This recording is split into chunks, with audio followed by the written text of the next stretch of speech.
thanks for carving out some time in your busy schedules to join us for the last Code Info session for 2025. I'm Sophie Seck. I'm the Senior Manager for Ethics and Compliance at Medicines Australia. I am joined today by my colleague Lucy O'Brien, Ethics and Compliance Officer at Medicines Australia, and together we are the Codies. And I'm also bringing in a special guest, Michael Daniel, today, who is a chair of the Code Committee, to share his reflections on ICD. I suppose it's worth noting that we have a broad audience today.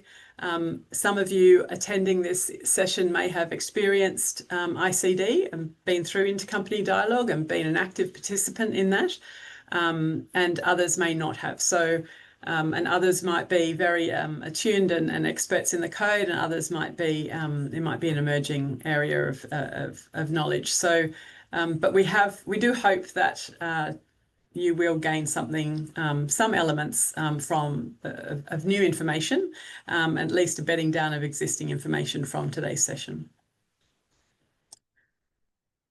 I'd also like to acknowledge country and acknowledge the traditional custodians of the land on which we meet today, and pay our respects to elders past and present, and also extend that respect to Aboriginal and Torres Strait Islander peoples joining us.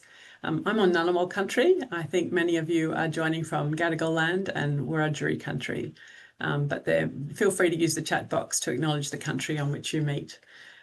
We do recognise that the deep and enduring connection that First Nations people have to this land, their rich traditions of passing knowledge from one person to another, and also through their generations. So in many ways, albeit modern and digital, today's gathering reflects that knowledge sharing spirit. And a touch on housekeeping. Today is being recorded, and there are Zoom generated captions enabled today for those who would like. And I think it's a toggle on, toggle off button at the bottom of your screen. They are auto-generated, so I cannot vouch for the accuracy of those captions, but they are there. And any questions that you might have as a result of today, like Lucy and I are always available, or at least 5 days a week we're available on the Code Help Desk at medicinesaustralia.com.au. And the Code Resource Toolkit is a building resource, and it is now, connected to the code. So it is a really useful first go-to platform to look for those answers that you might need. And a touch on the agenda. So today we're kind of departing from the usual routine of a Code Info session where I just talk forever. We've divided it into two parts, two chapters. So this morning we'll start with a discussion with our Code Chair on ICD and the associated complaints process, with about 10 minutes for Q&A with Michael. And then the second chapter of the info session this morning will be about exploring those ICD standards with me. So I'll talk to some slides and do some deep diving into some of those principles behind the standards. And then there should be time for question and answer at the end.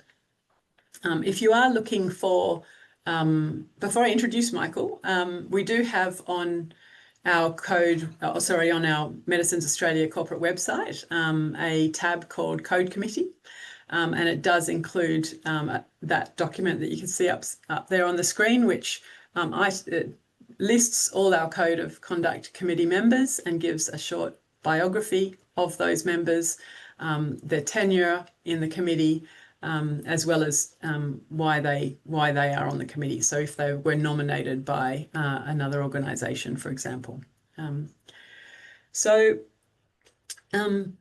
Michael is the founder and principal of Resolve Litigation Lawyers. Michael brings 3 decades or over 3 decades of experience in competition and consumer law, commercial litigation and dispute resolution. So being a former partner at PwC, Michael has worked extensively across the health sector, and that includes handling professional misconduct matters.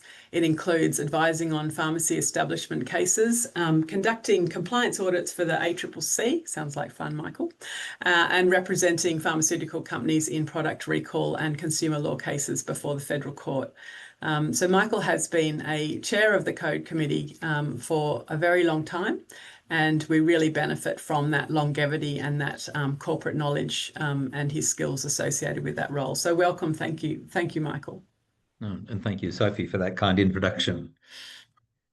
I'm going to stop sharing now so that we can just talk to each other. So, Michael, I thought we'd just start with a broad question at the very beginning. Can you explain the role of the co-chair and what your responsibilities involve? Sure, Sophie. I thought probably the best way to describe the role is to take you through the life of a code meeting, which for me would normally start by getting a week or two ahead of the meeting the papers that they used to come by delivery in a box in the old days, because there were so many papers, and then as the number of complaints have been reduced over the years, that was reduced down to a lever arch folder, and now they come electronically. So we're saving on paper, and there's often a lot of detail to get across, which will include the detail of the intercompany dialogue. Sometimes some issues come up before the meeting dealing with conflicts of interest, so we deal with those ahead of the meeting to make sure that the process has been done by people who are truly independent to give a fair outcome. Then on the meeting itself, sometimes they're online and sometimes they're in person. But whether it's online or in person, for me, it's a similar process, which starts with asking people in the room what their initial impressions are or their initial sort of observations. And I try and keep it broad and open like that, because I don't want people to lock into a position before they've had the benefit of hearing from other people in the room. So in the room, as Sophie indicated, there's quite a diverse range of people. It's a good cross-section of people from in the industry, a number of doctors or professors, company representatives, representatives of a consumer health forum. And each of these people bring a different perspective. So it's quite important that each person in the meeting has a chance to hear from other people in the meeting before they sort of, if you like, express a final view. And so we have a sort of broad-ranging discussion, and part of my job is to make sure that everybody gets a say, and it's not just the extroverts in the room, but often the introverts have a lot to offer. I also encourage people who have got a view which is not consistent with the general view in the room to really articulate that position, even if it means drawing them out a little bit. Some people aren't comfortable about saying something which is not agreed. But it's quite surprising how, on occasion, it's sometimes that, if you like, dissenting view ends up being a majority view by the time the discussion has finished. And then once that discussion is finished, it's a matter of making sure that all of the key issues are determined and that reasons are expressed for each of the conclusions reached. And this is where, I mean, Sophie does a magnificent job of pulling together what is discussed in the meeting into the reasons for the decision. And that then gets circulated pretty soon after the meeting. And again, there's a little bit of finessing of those reasons so that they fully reflect the discussion in the meeting. And that's pretty much takes you through the process. And of course, Sophie will let me know if I've missed anything. I know that's yeah, it's very, we're familiar with that process, but I'm quite aware that companies are not as familiar with those kind of processes unless they've experienced it or they've gone through it, either as a member of the code committee for that particular activity, or on the receiving end or the prosecution end of a complaint. So thanks for articulating that. And I suppose to add to that, Michael, we do have a roster of committee members. So Michael is joined by 2 other chairs, but they don't actually join together in one meeting to chair. They're rostered intermittently at the beginning of every year. So we have an internal roster. So whilst Michael doesn't see how other chairs, in this case Catherine and Jason chair, I am in the room for everyone, and I can attest to the fact that they all have that same responsibility. And whilst everyone has a different personal style, they still do manage the meeting in a similar way that you do, Michael, which is drawing those opinions out. So before we go into the mechanics of the intercompany dialogue, I suppose it'd be great just to take a step back and a broader picture of the role of complaints and our processes and ICD from an industry level. So our Australian pharmaceutical industry operates under a self-regulatory framework, not in all aspects, but definitely where companies are expected to uphold the Medicines Australia Code of Conduct as the primary tool governing the ethical promotion of prescription medicines. So whilst we're not unique in adopting that self-regulation, I would suggest that our industry is notable for the process that we have, which is fairly mature. It's been in place for a very long time. It's very transparent, meaning that we publish the outcomes in detail on our website quite quickly after the finalisation of a complaint. And particularly in our expectation that companies are expected to resolve or try to resolve disputes directly between each other via intercompany dialogue before escalating that to a formal complaint. So I'd be interested, Michael, in your view, what do you think makes self-regulation and the code process in particular a trusted and effective way to manage disputes within the industry? Yeah, well, I mean, it certainly has stood the test of time, and that it has been going for a long time. And I'm quite confident that the pharmaceutical industry was sort of an earlier adopter of having this alternative dispute resolution sort of process, if you like, or determination of complaints.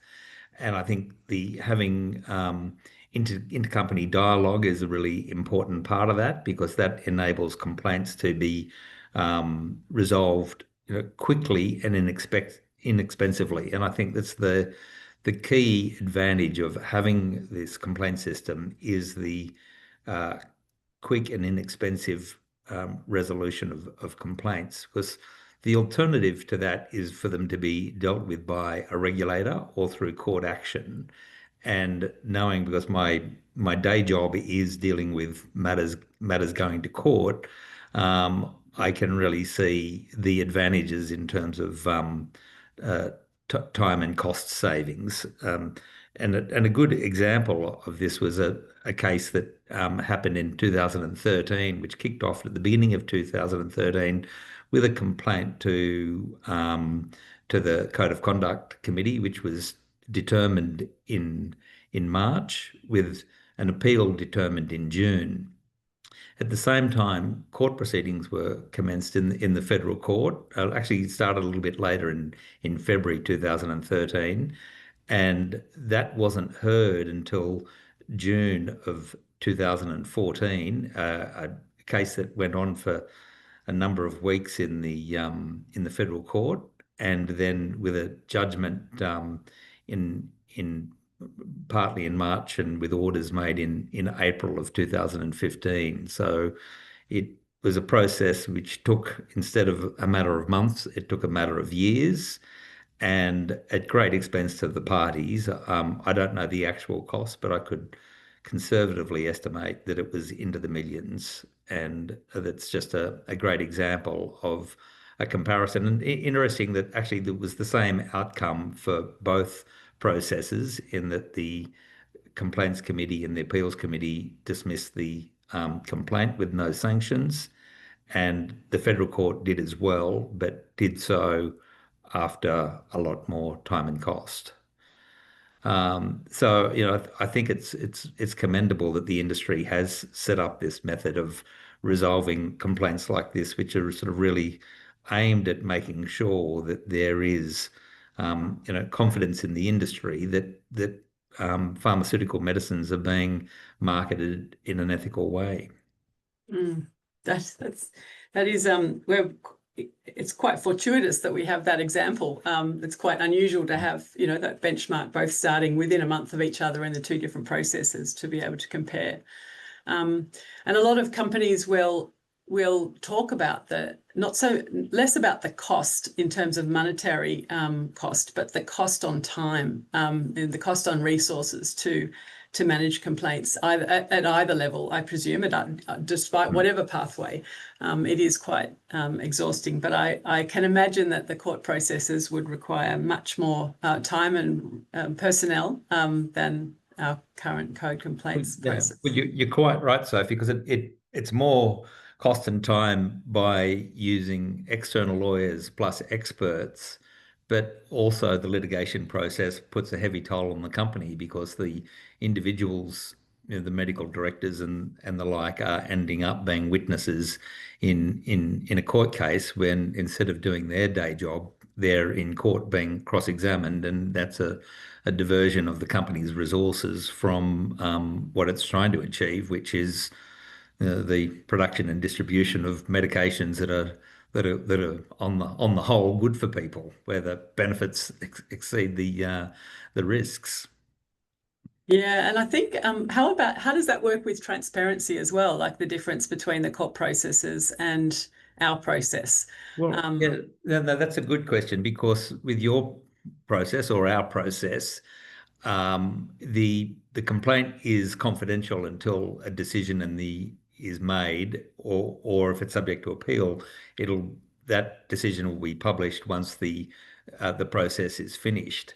Whereas the court process is a much more public thing, where the principle of our court system is that justice should be not only be done but be seen to be done, and it's a relatively open process. And particularly in the federal court, once a document is filed in court, but commencing a court case, those documents can be made available to the public and the press once there's been a first directions hearing, or the first sort of step in preparing the matter for hearing. So, and of course, it gets the courtrooms are open to members of the press and members of the public, so that they can be reporting on the process, which can be unfair to a company who is, alleged to have engaged in misleading and deceptive conduct, for instance, but ultimately years down the track is found not to have engaged in such conduct. So there's reputational damage, which is sometimes not addressed by the publication of a judgment that comes out years down the track, when sometimes the press at that point have lost interest in a dismissal of a case. Great. So I would suggest then that a critical step, intercompany dialogue, as part of our complaints process, is a critical step rather than a nice to have. From my perspective, it shows a willingness of companies to resolve differences directly as peers, and which reflects the maturity and integrity of the industry. And I'd also suggest that without dialogue, we would risk an over-reliance on formal complaints that come through to Medicines Australia, which ultimately then lead to a potential, overall reputational damage of the industry, the costs, and then the strained relationships, because, we are part of the same industry. It's important that we have good and productive and respectful relationships. Michael, I'd love to hear your thoughts on the power of dialogue. So when we talk about dialogue between companies, what's the real value in that exchange? What can it achieve that a formal complaint process can't? I think the dialogue is a really important part of resolving complaints. And the reason for that is that, in my experience, in written communications, people take positions rather than really take, they take a position which sort of justifies what their conduct is, rather than quickly go to mea culpa and, I didn't do it the right way. Um, the intercompany dialogue process is an important one because whilst it starts with the written communication that kicks the process off, and that letter is really important so that it properly documents the complaint, the details of the conduct which was offending, and details of the sections of the code or the principles of the new code that have been breached. And so that's important to get that right, because you can't start this process off and then shift the goalposts and shift the subject matter of the complaint, because that really becomes a new complaint which should be dealt with separately. But in the dialogue part of it, and in my experience, dialogue is most effective when people are in the same room. Maybe I'm an old-fashioned guy, but I just think that as humans, we interact better with each other face to face than via a video screen. And it it is the best way of getting complaints resolved both quickly and inexpensively. And probably the person who in my experience, had the best explanation of this was Sir Lawrence Street, who had been a Supreme Court judge and came from a long line of Supreme Court judges. I think both his father and his grandfather was the Supreme Court, the Chief Judge of the Supreme Court of New South Wales. And often at the beginning of a mediation, he would give a little story about how, and he would hold up a 50-cent piece like I have in my hand here.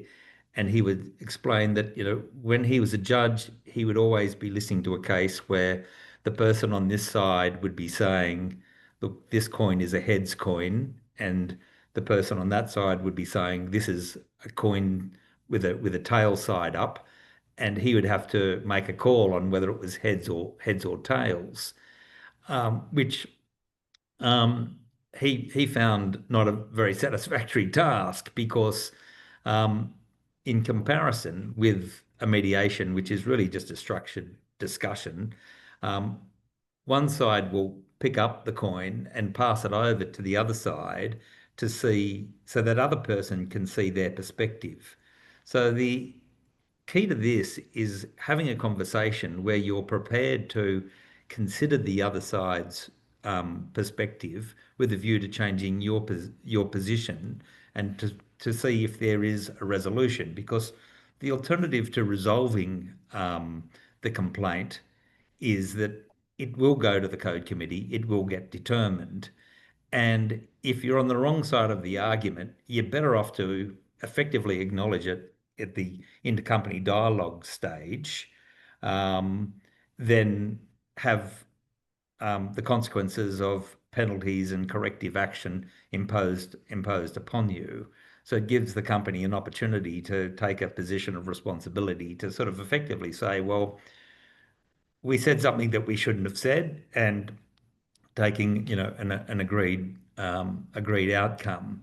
Now, of course, that doesn't mean that every intercompany dialogue must end in resolution, because you do get issues on which reasonable minds can differ.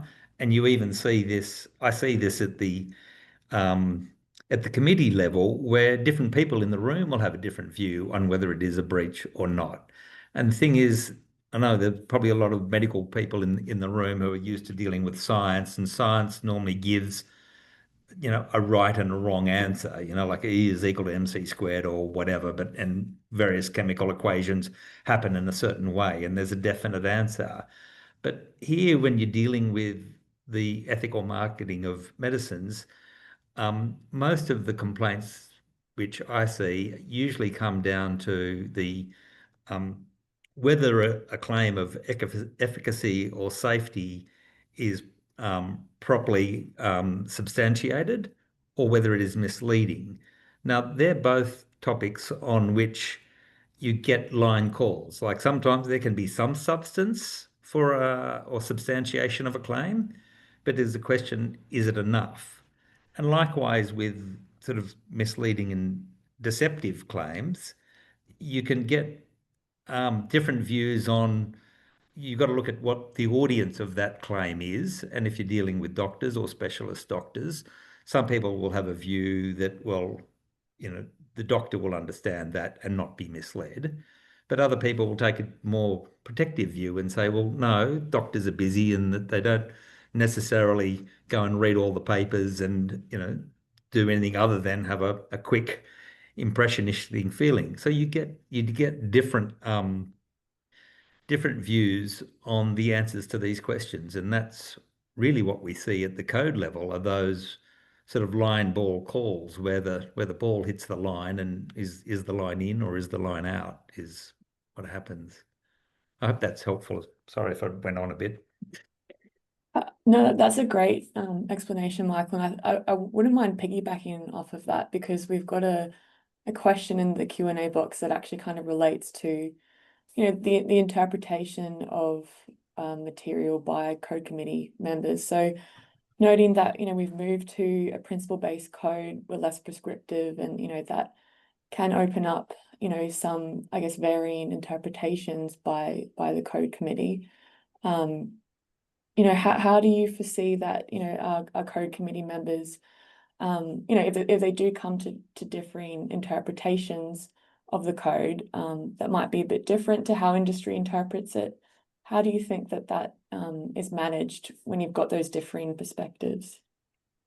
I suppose the way it sort of gets managed at a committee level is you've got a broad sections of representatives of the industry, whether it be at the manufacturer level or the user level or the prescriber level and it it's hard to deal with it other than on a case by case basis, and that whilst the principle is general,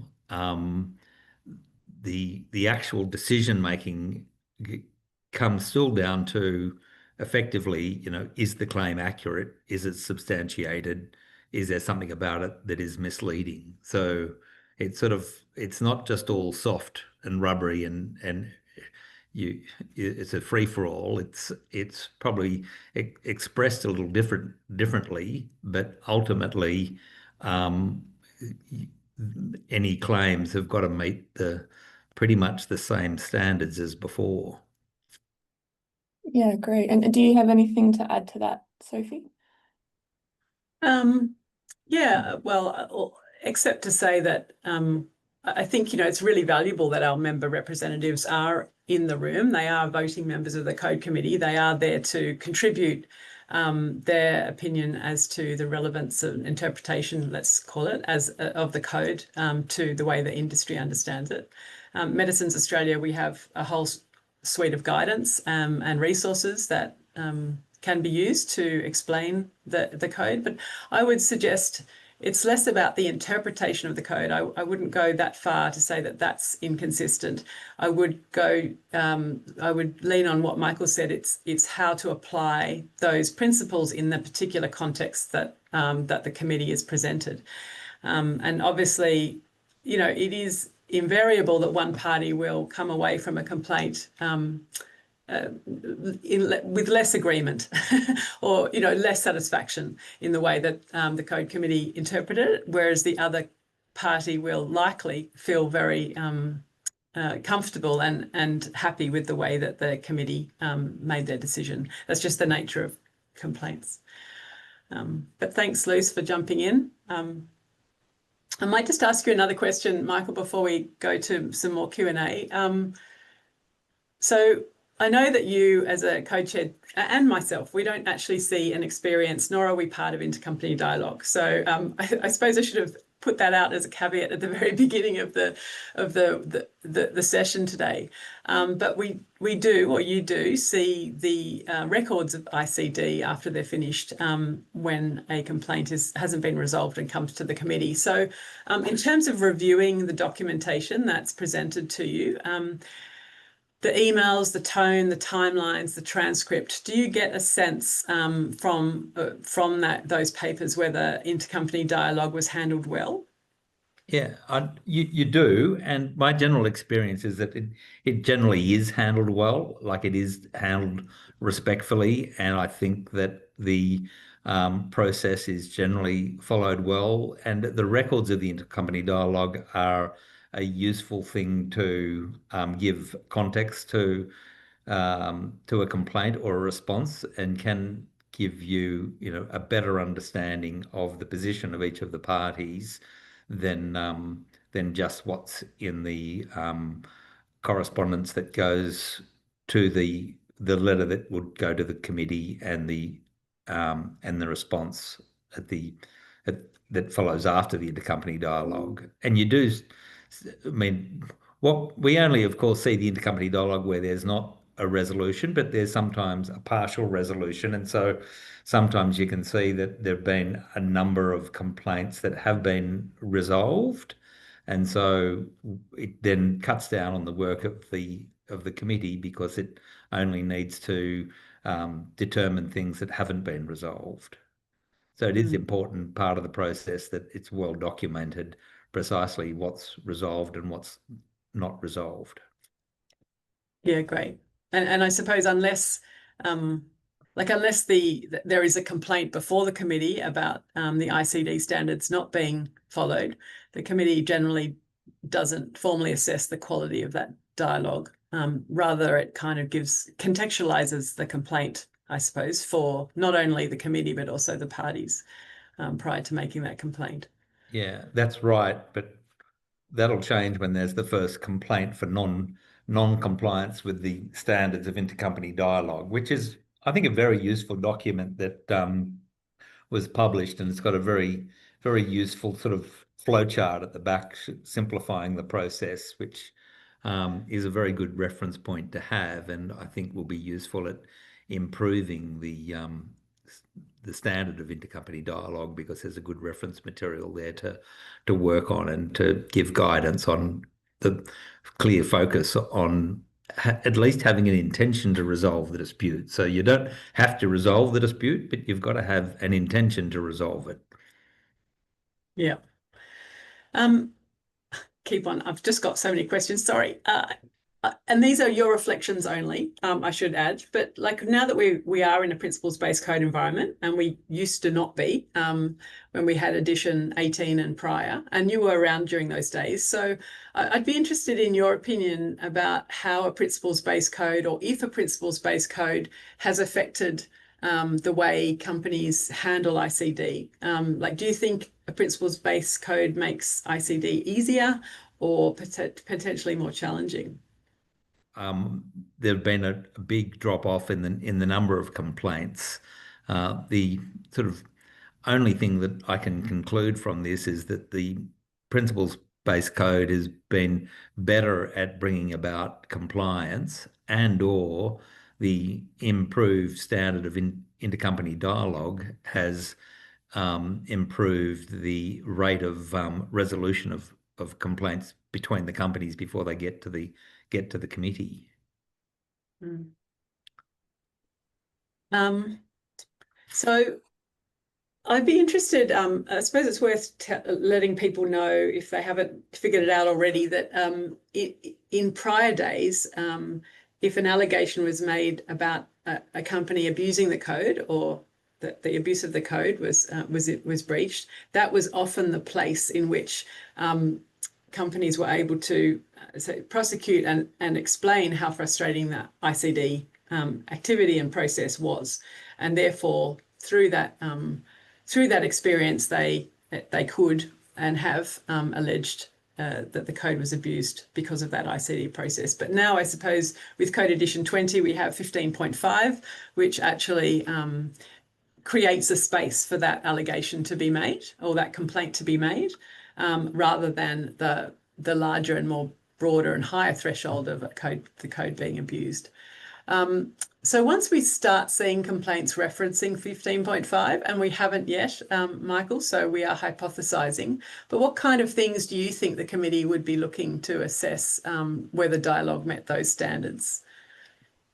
Well, I think probably the key thing, as I sort of indicated before, is having an intention to resolve the complaint, and I think that that could be made out by the record uh, of the discussion, that there wasn't any proper consideration of another party's point of view, of not engaging with the merits of the matter, and um, that that hypothetically is one thing that could come out. Yeah. And I suppose it sends a signal, doesn't it? It formalizes the expectations for ICD to take place.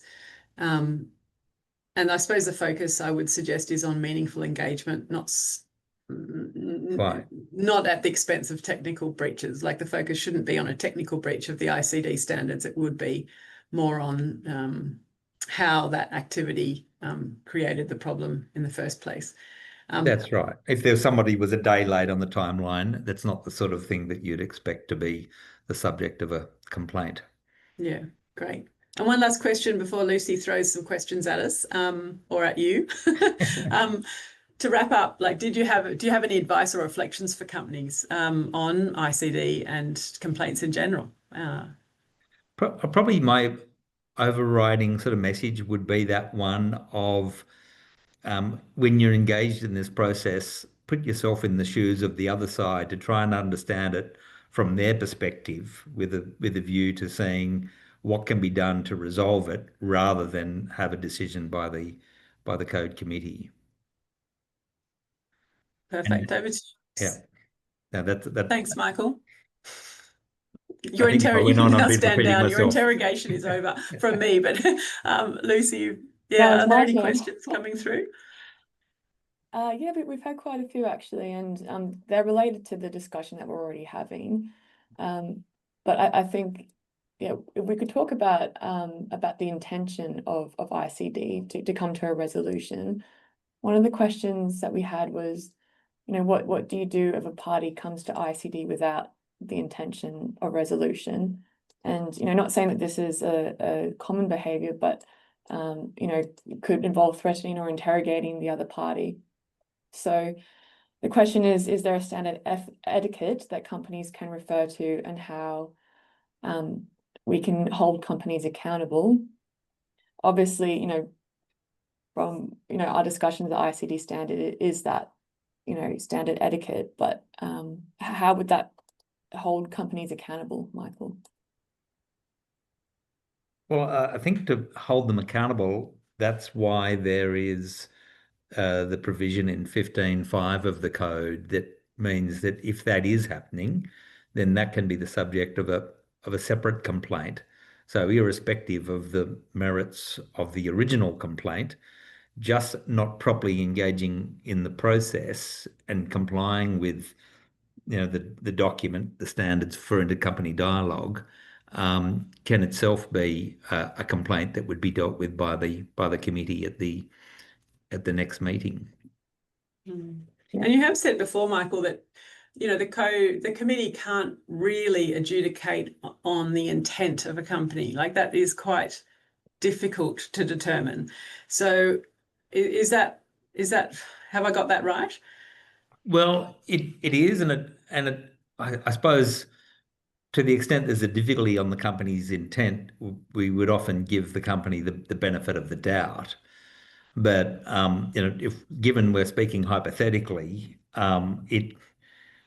it's conceivable that somebody could, through the intercompany dialogue, demonstrate that they just actually don't have any intention of resolving the complaint because they don't properly engage in the process. So I think Yeah, and I suppose you would look at, maybe some indirect evidence as well, such as like one of the parties, making a change to their material, or, that would kind of indicate the engagement with the ICD process, and, with the intent to resolve. That's Yeah, you're not obliged to agree, but you've got to go through the process of at least considering the other side's position, and and that probably, to some extent, if you don't agree, you need to sort of say why you don't agree, rather than just say no. Thanks, Michael. So pivoting a little bit here, going back to having industry representatives as part of the code committee, what's been your observations about how they contribute to the discussions? So more specifically, do you find that they're, experienced and assertive enough to, represent the industry and make their opinions known, or do they take more of a back seat? Um, it does vary from industry representative to industry representative, but on the whole, I find that they don't take a back seat, that they often have very well informed views and they have definite ideas. And I think generally speaking, industry representatives expect a pretty high standard of compliance with the code, and I think that they bring to their decision-making process it's a different perspective, because it's sort of like, um, would I do this, or would I allow this to happen in our company? And so they do bring, in fact, a very high standard of conduct to the process. Yeah, and I could probably just add that, as a secretariat, we do send invitations to member representatives to attend the code committee, and I think we're quite clear that this is it's not an observational opportunity, a sit back and watch. They very much do play a really pivotal role, as does all code committee members. There is a possibility that a member representative can observe. So there is a possibility, an opportunity, it's embedded in the code. The TGA observe our code committees, and we can appoint a member company representative to observe if they want to learn more and not contribute to the level that is expected. So that is always there as a possibility. Yeah, and in all of the committees I've sat in, I've also found them to be really active members and to have, that really expert knowledge of the code and be able to bring that into the conversation, which is always really great to see. Yeah, and if I could just add to that, that they bring not only an expert knowledge of the code, but often they have quite good subject matter expertise themselves, and they are, for instance, quite good at understanding, statistics and how strong a particular study may support a particular claim or not. So they do add a real depth of experience to the process. Yeah, and look, we've just had another question coming through just off the back of this conversation. Potentially, Sophie, you could also help answer this one. What's the role of us, the MA Secretariat, being in the room in a code committee? We get the coffees. No, maybe That I is should. true. You do. I'm happy to have a go at that, even though it's not my role, just from an observational point of view, because it is a really valuable role in not only collecting all of the relevant documents for the committee, but and setting the agenda and organising who's going to be attending the meeting, but also within the meeting, helping the chair with the identification of the issues that needs to be determined, very much if I put it as a support role, because ultimately that's the role of the chair and the committee. But I see the role of the secretariat there to support the committee coming to a decision in a fair and impartial way. But happy for you to put your spin on it, Sophie. Yeah, no, and we do, we do speak. We're not mandated to be silent if we feel we don't have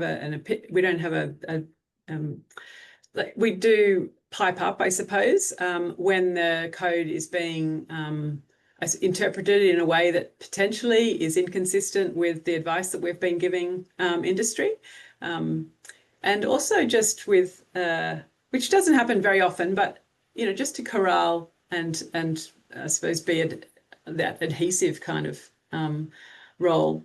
We also provide the chair with an overview of previous complaints prior to going into the meeting, so that should the outcome of the complaint result in a breach, and then the committee will turn their minds to sanctions, and to be able to try and encourage consistency with sanction setting to make, which is helpful, I think, for the committee in general.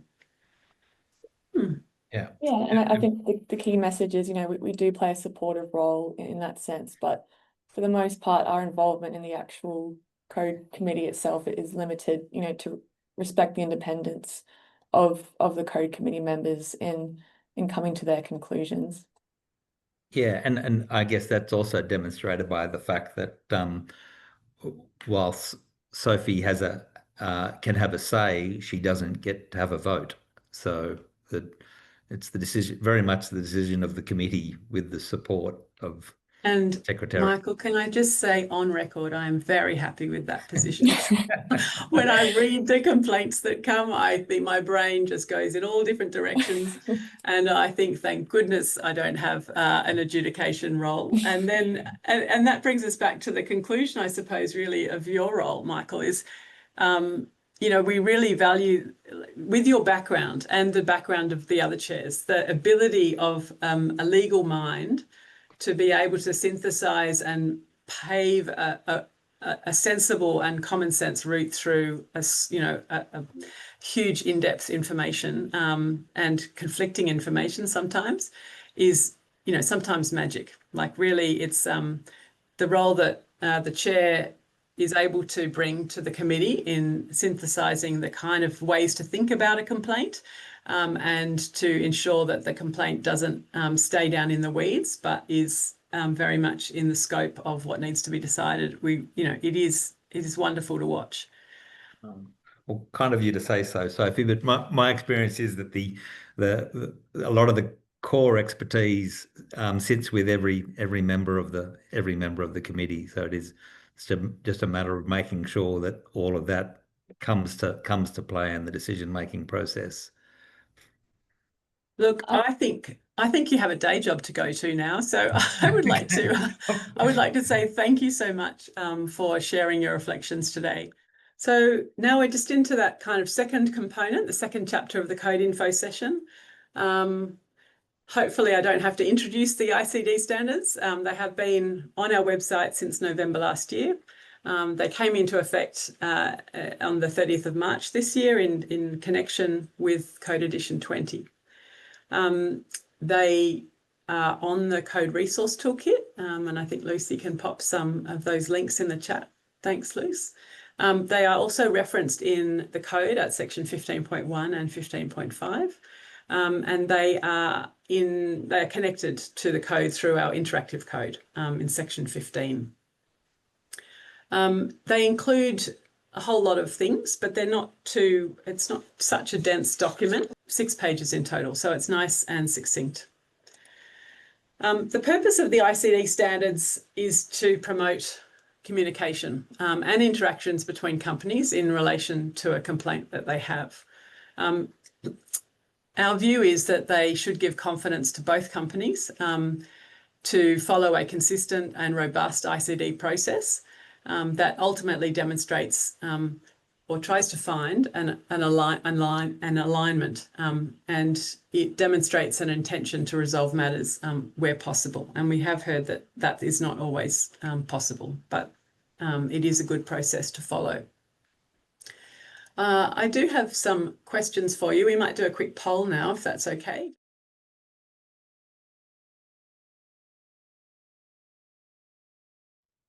So the answer for the first one, are they good practice or a requirement? 81% suggested they are a requirement, and we would concur.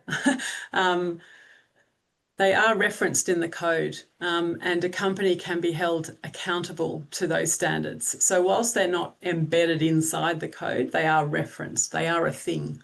They're not good practice guidance floating around that is not referenced in the code. So we consider the ICD standards a general requirement. are they a requirement for everyone? There is a slight trick question in there. I love a trick question. So the answer is that they only apply to complaints lodged by companies. ICD is not required for complaints made by individuals. So if a healthcare professional wanted to complain about, let's say, promotional material that they viewed on a prescription medicine, they do not have to undertake dialogue with the company concerned. They can complain, that can go directly to Medicines Australia and ultimately to the Code Committee. It is worth noting, though, on that aspect, we do encourage dialogue between an individual and a company, and we offer the services of an independent facilitator to progress that dialogue on the individual's behalf, because most of the time the individual that makes a complaint to Medicines Australia wishes to remain de-identified to the company. So we still have another method to encourage and to facilitate that dialogue, but it is not mandated. And therefore, A is incorrect because it doesn't apply to an individual. It's only for companies, and it is a requirement for member companies, and we expect it is also applies to non-member companies. Thanks for participating in that one. So the ICD standards, like why do we have them? I mean, they're relatively new. The reason behind creating them in the first place was that we received multiple complaints in 2023 and the years prior and post that cited concerns in the way that ICD was not properly undertaken by the other party. And it was becoming kind of an ongoing theme in many of the complaints that came to the committee. So there was common also confusion about whether what constituted a complete ICD. So where one company was under the impression or had the intention to continue with ICD and the other company had reached its final limit and had concluded ICD and progressed their complaint to Medicines Australia. So we used the code review in 2024 to ask some of those questions to not only to members but to the wider industry. We asked whether there should be clear threshold criteria to complaint acceptance, and should these sit inside the code or the guidance, and how can the ICD process be made more clear and more consistent? So from those kind of questions and from the answers that we received, the ICD standards were born. Why do you need to know about the standards? If raising a code-related concern with another company, it's critical. It's critical to consult these standards before lodging a complaint. And I would suggest it's also critical to understand the standards from the very kind of pre-ICD. So when you have a concern that hasn't yet turned into a complaint, or whether you have a concern that hasn't yet triggered the ICD process, I would suggest you need to know what's ahead of you should that not be resolved through informal dialogue. So the ICD process, like what's in and what's out. The standards cover the formal ICD from the very development of the formal written complaint. It doesn't cover the informal communication, which I just referred to, that happens or could happen before an initial formal written complaint. So informal communications is not mandated. It's not a requirement, but it is encouraged. And it's encouraged as a first step because often issues can be resolved relatively quickly, especially between managing directors or medical directors. I would suggest at this stage that informal exploration of concerns is not actually called a complaint at that stage, because the word complaint will often trigger the ICD, the understanding that the ICD process has started. So just to be quite clear about language so that both companies understand when it's informal dialogue and when ICD starts. Now, the formal written complaint triggers the start of ICD. And once that happens, we would also suggest that it needs to be stated as a complaint, and that's mentioned in the ICD standards. Once ICD starts, it is an expectation that every communication be documented, and all those communications become part of the official ICD record. I did mention to members not too long ago in our Code Compliance Network at Medicines Australia, we do also receive concerns from mostly from individuals about an activity or material that they are struggling with, but they choose not to follow our documented complaints process. So we call them concerns. We do, and that gives us the ability to process and manage and explore that issue, on a case-by-case basis, and relevant to what was said. It doesn't trigger the code committee documentation process. And interestingly, if you're interested in those, we do report on them in our annual report, but we don't give any detail except to say that X amount of concerns were received and they were managed in a different way. So the formal written complaint, let's just take a quick deep dive into that. We really talk about, that's the start of the ICD, and it's intended that companies be specific and comprehensive in that formal written complaint, in that especially at the very outset. And the idea is to try and be specific and articulate all the concerns that you might have from the very outset, rather than be in a situation where the goalposts potentially or are perceived to change during the course of the complaint. That up on the top right-hand side of the screen, you'll see a grab from one of the complaint outcome summaries, which really talked about a company's struggle with ICD when the other company verbally introduced additional components in the ICD meeting, which they hadn't had time to review and understand. And the committee, in response to that, emphasised that introducing and referencing new material in an ICD meeting, is unlikely to create an optimal environment to resolving that dispute. So that's the premise behind the reason why we need to get it as specific and extensive and on paper from the very get-go. The ICD standards talk about making sure that includes, what happened, what materials or what activity or what event are you exactly talking about, what the issue is, what's being challenged and why, the relevant code section or sections that have been allegedly breached, and provide supporting evidence or references. As I mentioned before, be complete from the start and no new claims or aspects later. Now, that said, this is really not that black and white, right? So I just do want to also acknowledge that ICD is an interactive, evolving process. And my understanding is the committee sees it as that. That issues are clarified through discussion, as you've heard from Michael, and additional context, is likely to arise naturally through dialogue. It's just about whether that additional context is not additional issues, additional allegations that have moved the goalposts during that ICD. So it's natural that clarifications or emerging details that relate to the original complaint are talked about, and they doesn't necessarily mean that they automatically require or trigger a whole new ICD process. So it's a complex issue, but it's not always black and white.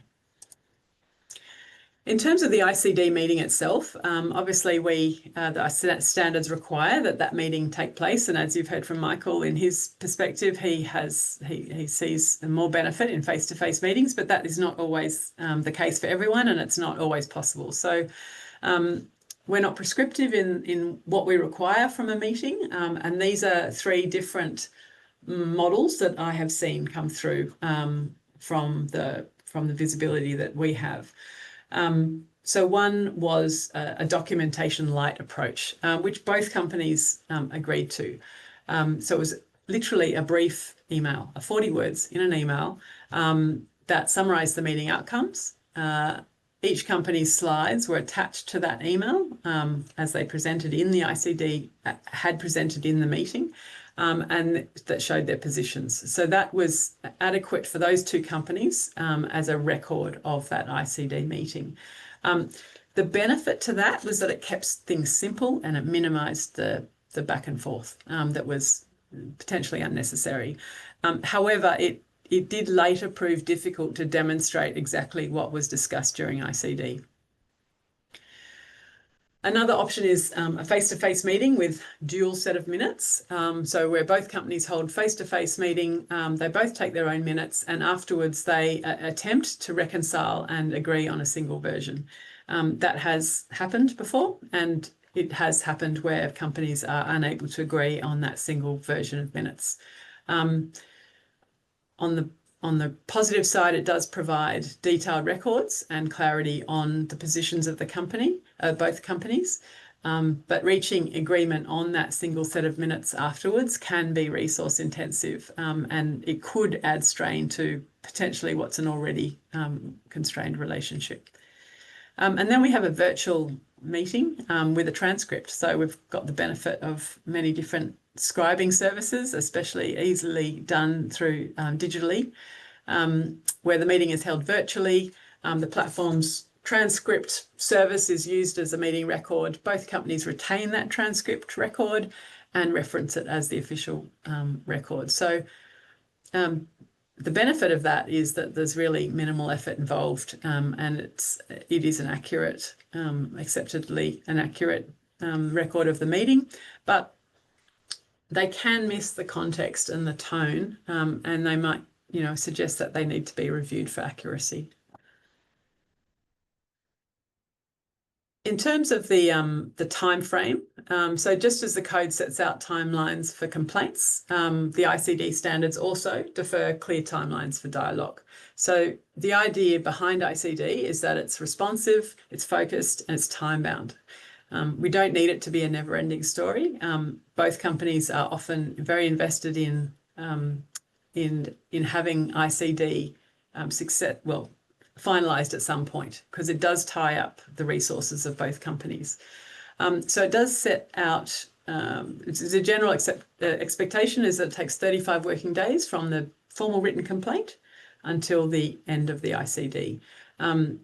The standards allow for an extra 10 working days to be added on top at any point during the process with the mutual agreement of both parties. And then after ICD has been finalised, resolution or none, no resolution, let's say, then a company has 15 working days in order to submit that complaint to Medicines Australia. So there are much more detailed timeframes stepped out in the ICD standards, as well as the guidance that we have on complaints, which I won't go through, but there's some visual timelines available for you in those documents. Some other things to remember, that non-working days are public holidays, and also the period between 23rd of December and 14th of January. You probably guess why. Summer holidays, and it's really difficult to call those working days. Timeframes can be altered, and each step begins on the next business day. So if a formal written complaint is sent at 4:59 p.m. on one day, the first working day starts the following day. If it's sent at 9 a.m. on one day, the first working day counts as the next day, not the day that it is received. In terms of acceptance of complaints, like from a Medicines Australia perspective, most, if not all, complaints are referred to the Code Committee for Adjudication, but there are some that are not. And we do have a threshold, or we do have a bit in the code that talks about our ability to not accept complaints. So in this case, in relation to ICD, if no ICD has occurred between companies, we will not accept a complaint. If no ICD meeting has been held, neither will we do. MD involvement needs to happen. That could be through a recognition and a signature to say that I authorise and understand that this complaint is proceeding to the Code of Conduct Committee, or it could mean that they are involved in the actual ICD meeting themselves. A complaint needs to be lodged. If it's lodged outside the 15 working days, then it's unlikely we will accept that complaint, or if it relates to an activity over 2 years old. And there are other reasons that are in 15.1 of the code that we may not accept a complaint. It's probably worth noting as well that there are aspects of a complaint that may not be accepted, but the complaint itself will be accepted. So most complaints are divided up into bits and pieces as a company seeks to prosecute their arguments and link those arguments to the code. So an aspect of a complaint may not be accepted if ICD did not occur on that particular allegation or aspect. An example is like if a complaint made to Medicines Australia, the subject company alleges that the subject company is alleged to have breached principles 3, 7 and 1, or 3, 7 and 8, rather than just 3 and 7, which were listed in the formal written complaint and dialogued. So in that case, we would direct the Code Committee to not adjudicate on whether that subject company has breached Principle 8, because there is no demonstration that that was part of the ICD. Another example is that a complaint might step out 4 sections or 4 solid reasons for why they believe a company has conducted themselves inconsistent with a code. But when only 2 of those aspects were in intercompany dialogue and the formal written complaint, etc., and the other 2 were not, then we will instruct the Code Committee to not adjudicate on the 2 new additional aspects. So good to know. And an example of that, I mean, that can be seen in some of those published complaint outcomes that they put on our website. And in this case, the committee did not adjudicate on Principle 7 for Complaint 2 because this allegation was not raised during the ICD process between the 2 companies. So they confirm that in their reasons. I might pass to you, Lise, just to quickly chat through this slide, if that's okay. Sounds good. Thanks, Soph. So this slide, we've just taken some excerpts from various complaints that the reasons for decisions for various complaints that talk to the ICD process a bit more in detail.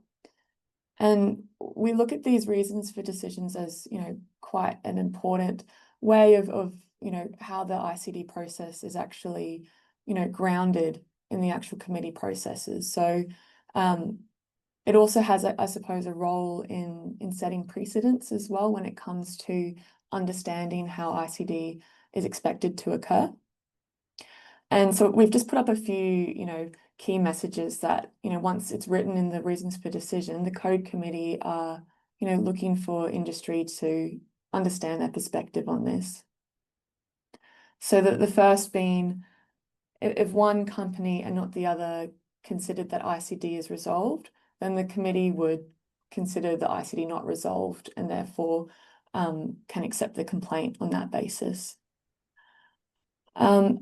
Again, a complaint can and will still be heard by the committee if there's no consensus view between the 2 parties about whether a resolution on ICD has actually been reached. And in accepting a complaint, as Sophie had mentioned before, the Code Committee will only assess whether or not the ICD has taken place, as opposed to whether or not it goes into the detail that is considered sufficient in the ICD standards. And this talks to a bit of the, I guess, what we were speaking about before with Michael, in that there are inherent limitations in being able to adjudicate on the intent of a party to reach a resolution. So in some of these instances, the evidence that they will draw on would be indirect.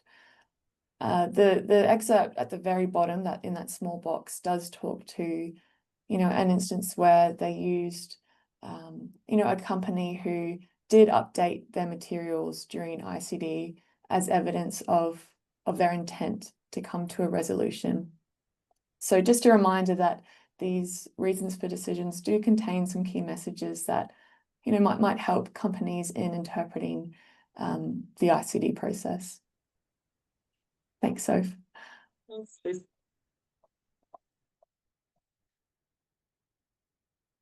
so in terms of ICD standards and non-member companies, because you all got 100% on the poll, I'm very excited about that. So I suppose there is an expectation that any company that wishes to lodge a complaint with Medicines Australia, just whatever their membership status, that they do engage in ICD and they do follow the ICD standards as the roadmap. Interestingly, the TGA on their website, and there's a screen grab for you there, they do expect that prescription medicine sponsors engage constructively with the self-regulatory system, of which obviously Medicines Australia Code of Conduct is one, irrespective of whether they are members of the industry body concerned. So, and then they do put the link to that relevant industry body, including Medicines Australia.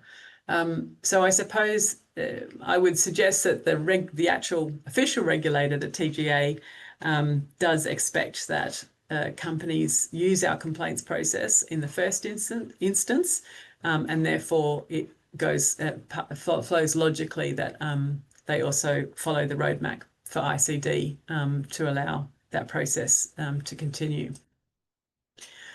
So some questions have come up before. So what happens if a complaint progresses to Medicines Australia and the non-member company, the complainant in this case, did not follow the ICD standards? Now, what would we do? How would we manage that? And I suppose our response would be that the responding company, in this case a member company, could raise a counter complaint that the complainant did not follow the ICD standards. So that is the purpose of making the ICD standards a thing in the code. How would that counter complaint proceed if it was made against a non-member? The non-member would be invited to have that complaint heard by the MA Code Committee, and our prevailing sentiment is that if a company chooses to utilise our complaints process, it should also accept being subject to any counter complaints as a result of making that initial complaint. There isn't a precedent on this. There's nothing that will make that binding because it hasn't occurred. But that is the general expectation and a sentiment conveyed during various committee meetings.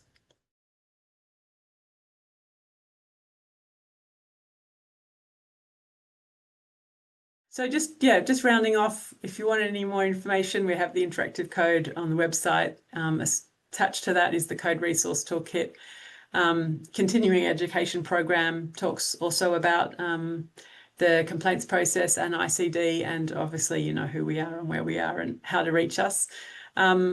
This session is being recorded, so we will pop it up on the website in the next couple of weeks in the code resource toolkit. And we have just updated just a couple of little bits and pieces in the guidelines for industry generated complaints, which supplement the ICD standards. So between those two documents, companies should have a really good picture of what's ahead in terms of the land of complaints. Have a wonderful Thursday afternoon, and thank you again. Thanks, everyone.